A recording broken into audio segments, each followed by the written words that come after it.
2022년 5월 24일입니다. 팟캐스트를 자주 올리고 싶은데 이제는 좀 자주 올리려고 합니다. 경기도 이천에 제가 고향인 데서 또 불이 났습니다. 이천시 마장면에 한 물류창고라고 하는데, 제가 이천에 왜 이런 물류창고들이 많고 또 불이 이렇게 많이 나는지에 대한 거를 조금 사회적 배경, 그리고 사회학적, 그리고 이런 걸로 말씀드린 게 앞에 있을 겁니다. 소방관도 뭐 순직하고 그 외에도 여러 건 많이 날 겁니다. 경기도 이천 또는 이제 용인 말고 이천, 여주, 안성 이런 쪽에 경기도 소방재난본부는 이제 23일 어제죠. 오전 11시 40분 이천시 마장면 이평리 크리스 FNC 물리센터의 원인을 알 수 없는 불.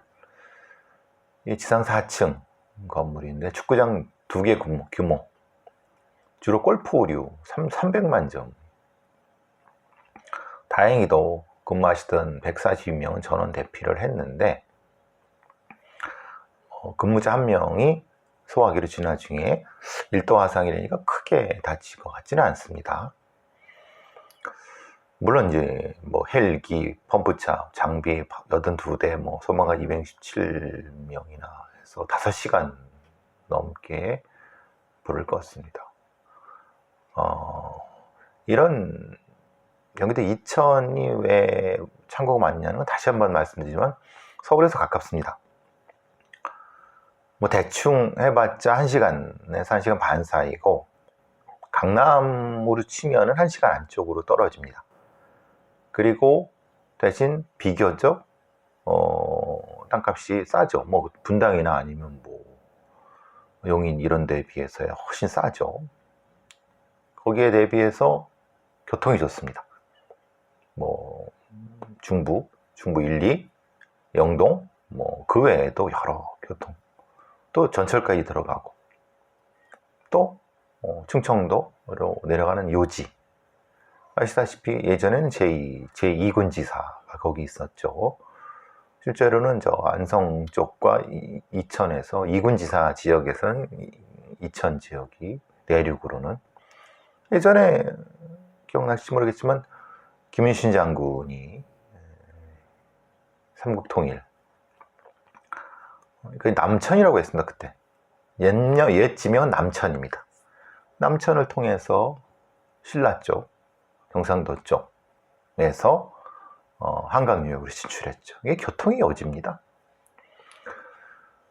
근데 이제 거기에 이제 그 소위 말하는 재벌 3, 4세 놈들이, 아니면은 뭐 딱 재벌이라고 볼 수 없지만 돈 가진 애들이 농지 같은 데다가 창고 용지로 대충 해갖고 뭐 샌드위치 패널로 탁 지어놓고, 그러면 지목 변경 되지 않습니까? 일단값 오르고, 거기다가 이제 뭐든 갖다가 쟁여놓습니다. 우리나라에서 좀 괜찮은 어떤 그 특허받은 어떤 물건을 그대로 카피해갖고 중국 놈들한테 대충 생산시켜서 그대로 실고 옵니다.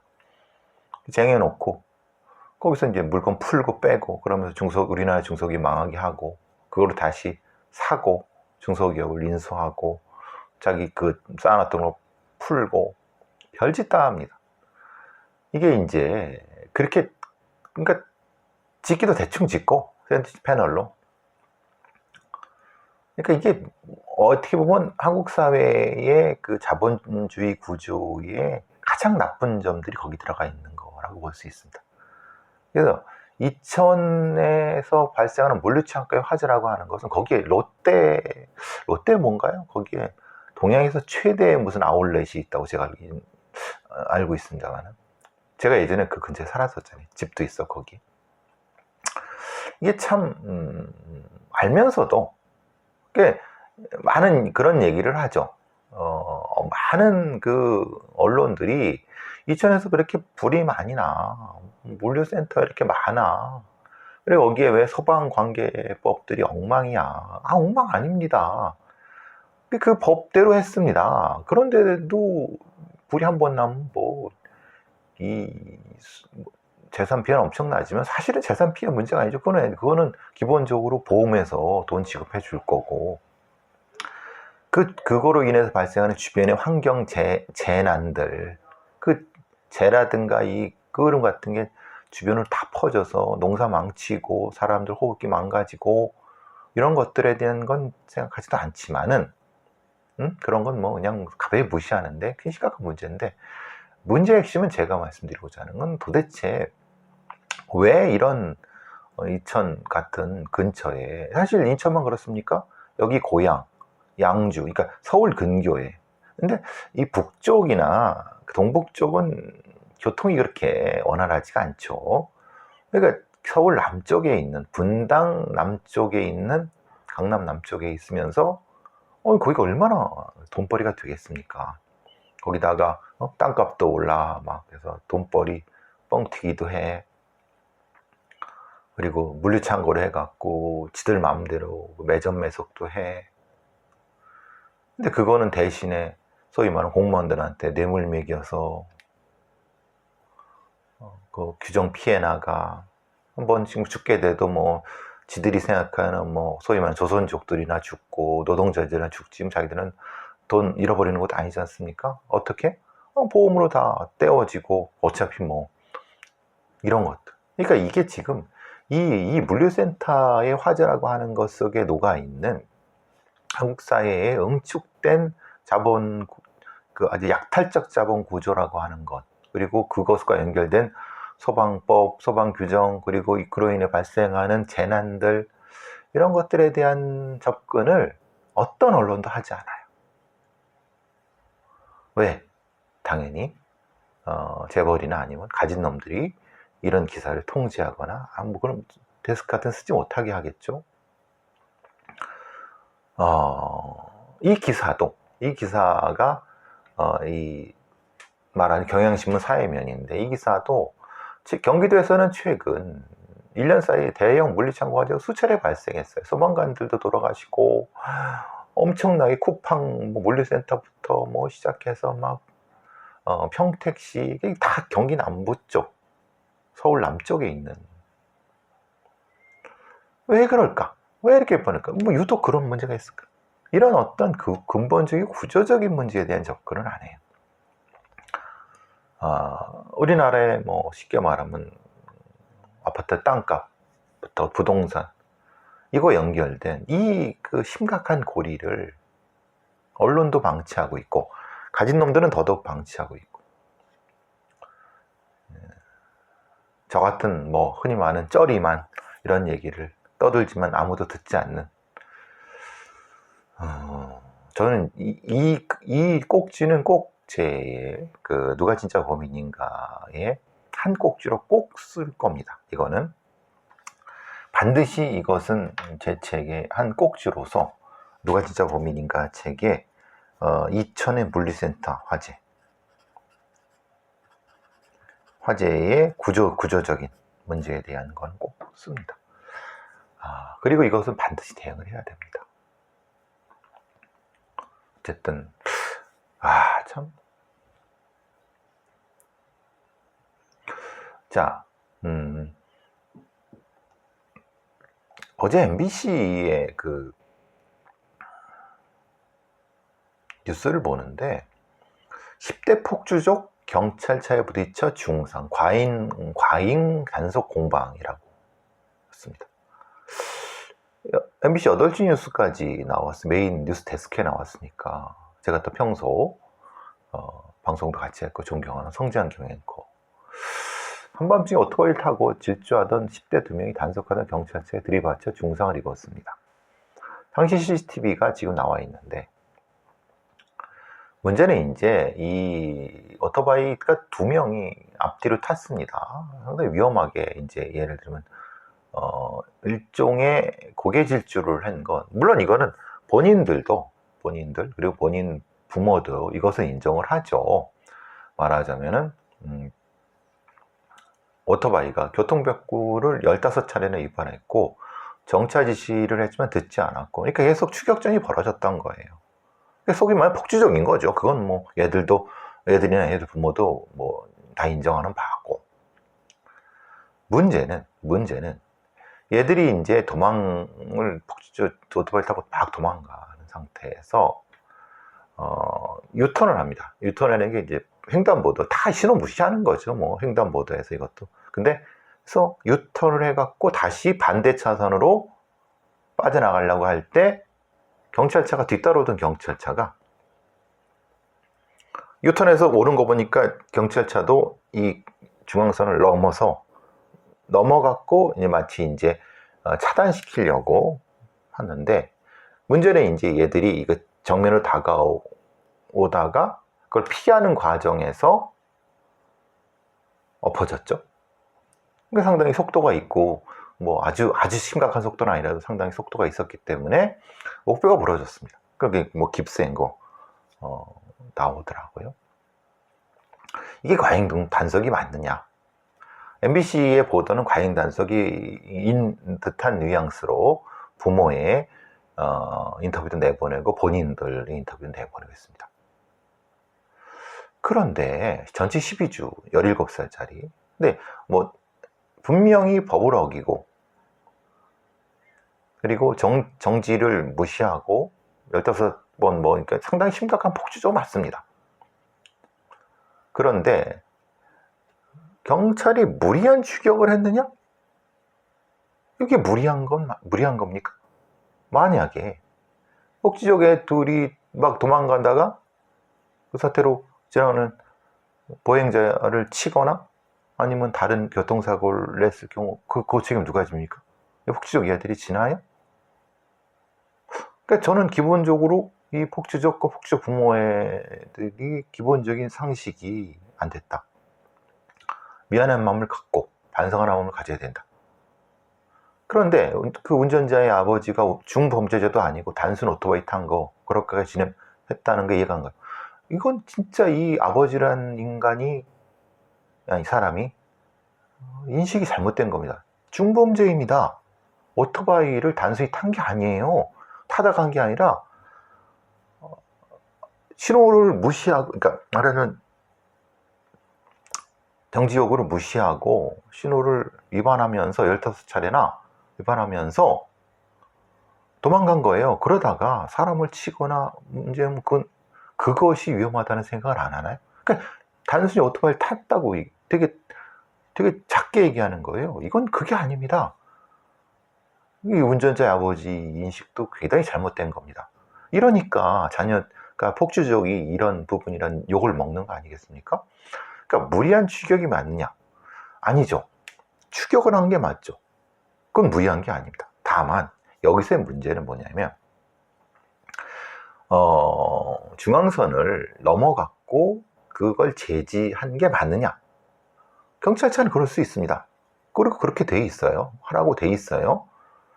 그런데 이것이 그냥 예측을 해서 말하자면 어떤 도망가는 피의자가 와서 부딪힐 걸 예상을 하고 속도를 얼마나 줄였느냐, 그리고 경고를 했느냐, 이런 부분이 문제가 되겠죠.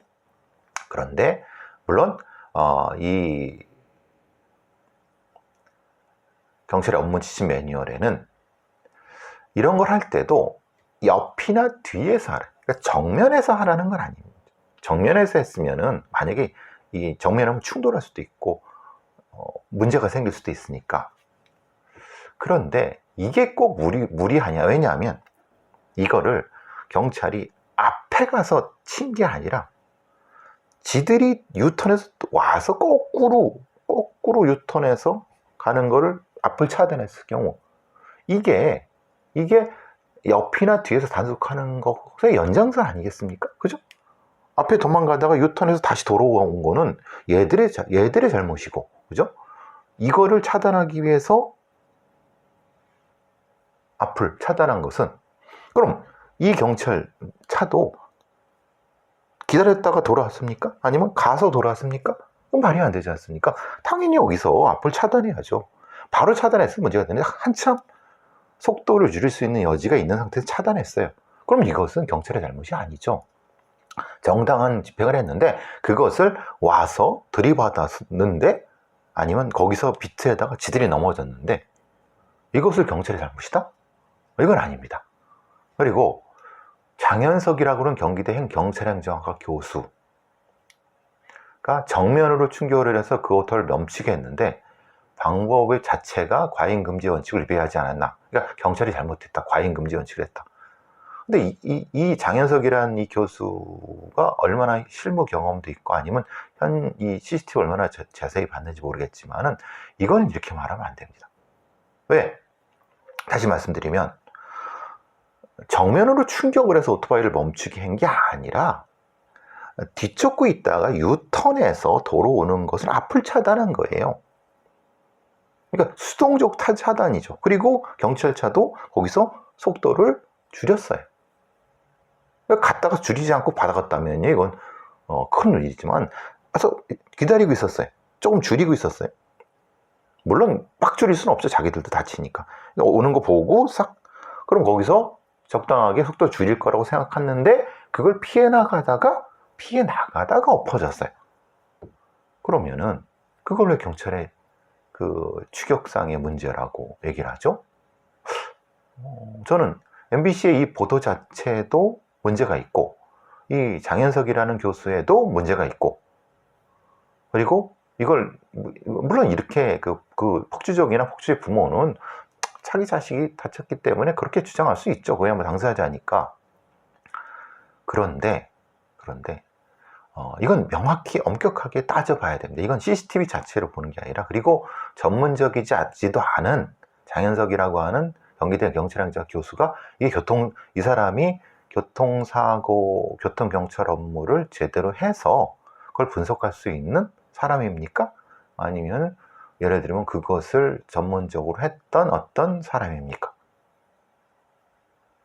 그것도 아닌 상태에서 정면으로 충격을 해서 오토를 멈추겠다고 하는데 이건 마치 이 얘기는 경찰차가 오는 애들을 그냥 갖다 들이박았다는 얘기잖아요.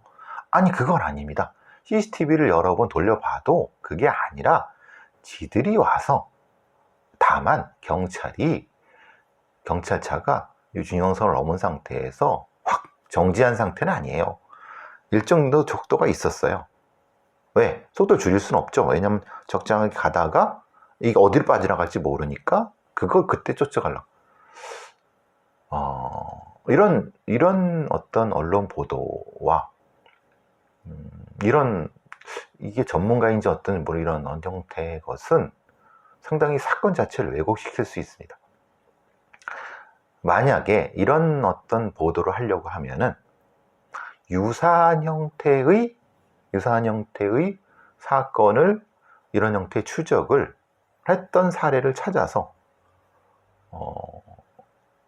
정당한 집행이었다고 하는 사례와 그렇지 않고 무리한 추적했던 사고를 비교하고 그리고 뭐 외국의 사례도 있지만 외국 사례 굳이 할 때 우리나라 사례도 많습니다. 그리고 이것으로 인해서 실제로 이 오토바이 폭주족이 얼마나 속도를 내고 있고 충분히 방향을 바꿀 수 있었느냐에 대한 판단도 하고 그리고 그때의 속도 이런 것들을 비교적 명확히 해야지 논란의 여지가 없습니다. 이거는 그러면 예를 들면 이렇게 됐을 경우 무슨 문제가 되냐면 이 추적을 했던 경찰관들은 이 치료비를 폭주적 무려 이거 다 물어줘야 되는 거고요. 징계도 받을 수 있습니다. 물론 만에 하나 아니 뭐 여러 경우에 이 경찰관이 제가 보기엔 그렇지 않지만은 과잉금지 원칙을 위배했다라고 할 수도 있지만 그것은 명확히 그 다음에 판단할 문제의 일인데 이건 너무 속단한 것 같아요.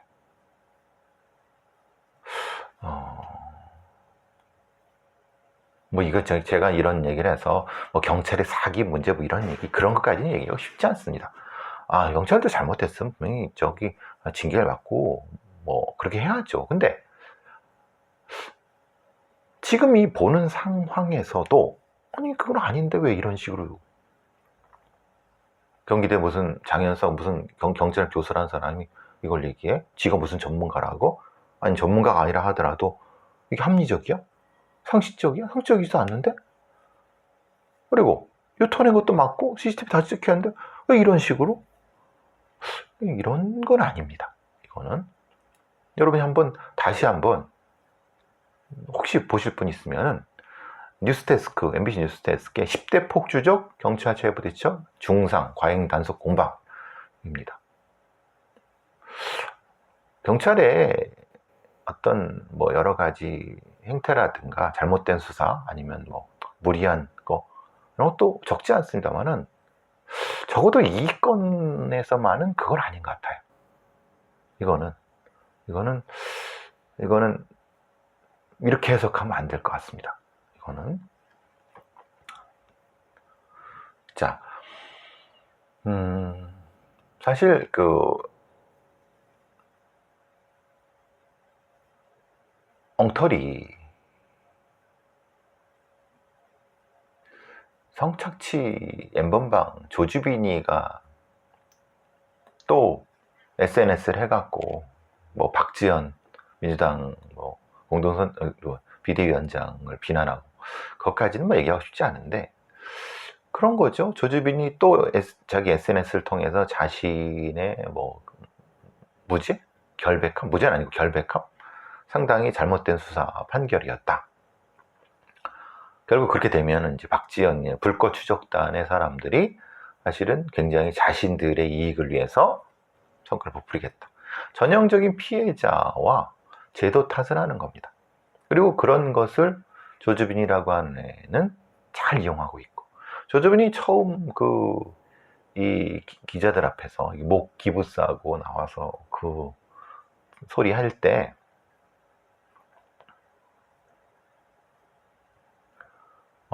상당히 쟤는 만만치 않은 놈이겠거니 했는데 결국은 보시는 것처럼 언론을 이용하고 SNS를 이용해서 여론을 일종의 그 영웅 만들기 그쪽 애들 중에서는 히어로가 되는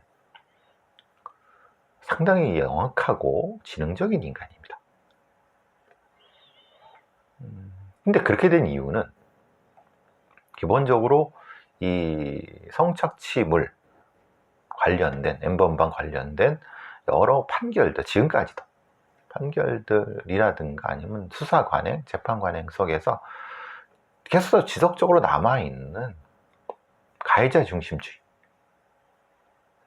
그러니까 이제 제가 뭐 며칠 전에 뭐 조주빈이가 뭐 그 키를 크게 하는 수술했다 이런 식의 얘기를 하는 어떤 뭐 종편의 프로그램을 제가 비판한 적이 있거든요. 이 전형적 가해자의 서사를 주는 겁니다. 근데 그 새끼가 뭐 키 늘리는 걸 했던 말도 무슨 상관이 있습니까? 문제는 피해자 중심주의. 그러니까 피해자들의 고통이라든가. 그러니까 조지빈이 얼마나 대단하고 뭐 흔히 말하는 그런 놈이냐 부각시켜서 서사를 부여하니까 이놈이 간땡이 커갖고 이런 짓들을 하는 거죠. 근데 그거에 부안해동하는 종편과 방송사 일부 전문가들의 이런 행태는 분명히 비난을 받아야 됩니다. 그러니까 지들이 무슨 짓을 하는 시청률이라든가 이 인기 때문에 가해자한테 서사를 부여하고 있다는 걸 지들은 자각을 못하는 거예요. 그건 그런 사람들은 전문가도 아니고 그건 비난을 받아야 됩니다. 그 피해자들은 미안하지도 않나요? 참 나쁜 사람들입니다. 방송사도 그렇고. 이게 이제 한겨레 신문에서는 이 성착취물 관련된